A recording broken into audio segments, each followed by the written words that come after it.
Hi everyone, it's Lynn. Today I'm going to make a real cute ghost using this metal tulip from the Dollar Tree.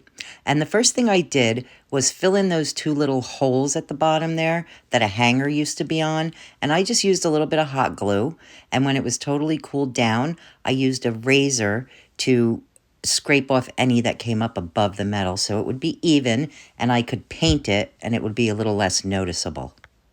And I used Waverly chalk paint in the color plaster.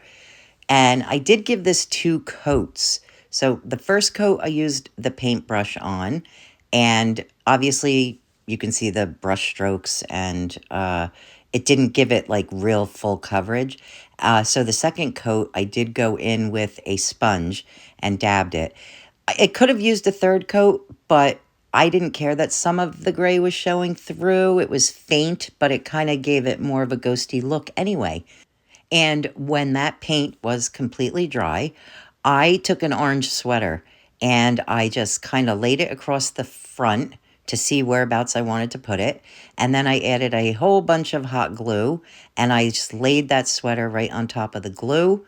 And then I flipped it over and glued it around to the back. And then I cut that excess off and I glued the seam closed. And then I gathered up all of that excess at the top and I tied it off with a piece of twine. And to make it more manageable, I did cut off a bunch of that excess. And then I went in with the remaining excess and I cut it into slits to make a pom-pom. And there was a lot of bulk to this sweater once I gathered that all up. So I did have to just make sure I got all of it. And once I did that, I did trim just a little bit more off of it to make the pom-pom just a little bit smaller. And you might have to do that a couple times till you get it looking the way you like it. The next thing I did was I took these 2 little oval shapes that I had. They were like little foam shapes, and I traced them for the eyes. And I do like to use something to trace because I'm not very good at freehand drawing for faces. So now I know at least that the eyes are the same size.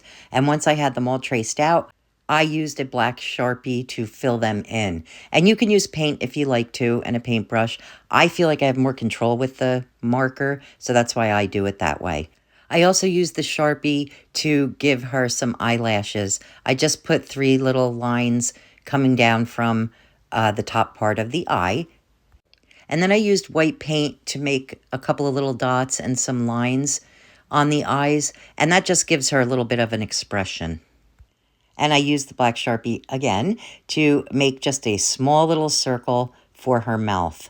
And when I was done doing that, I took some blush, some broken blush, and I used my pinky and I just gave her a couple of little rosy cheeks. I did go in with a paintbrush onto those rosy cheeks just to make them a little bit lighter.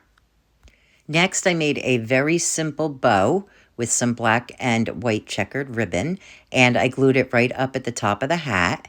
And then I made a little tag. I just cut a piece of brown paper bag into a tag shape and stamped a little ghost with the word boo onto it, and I tied it around the pom-pom.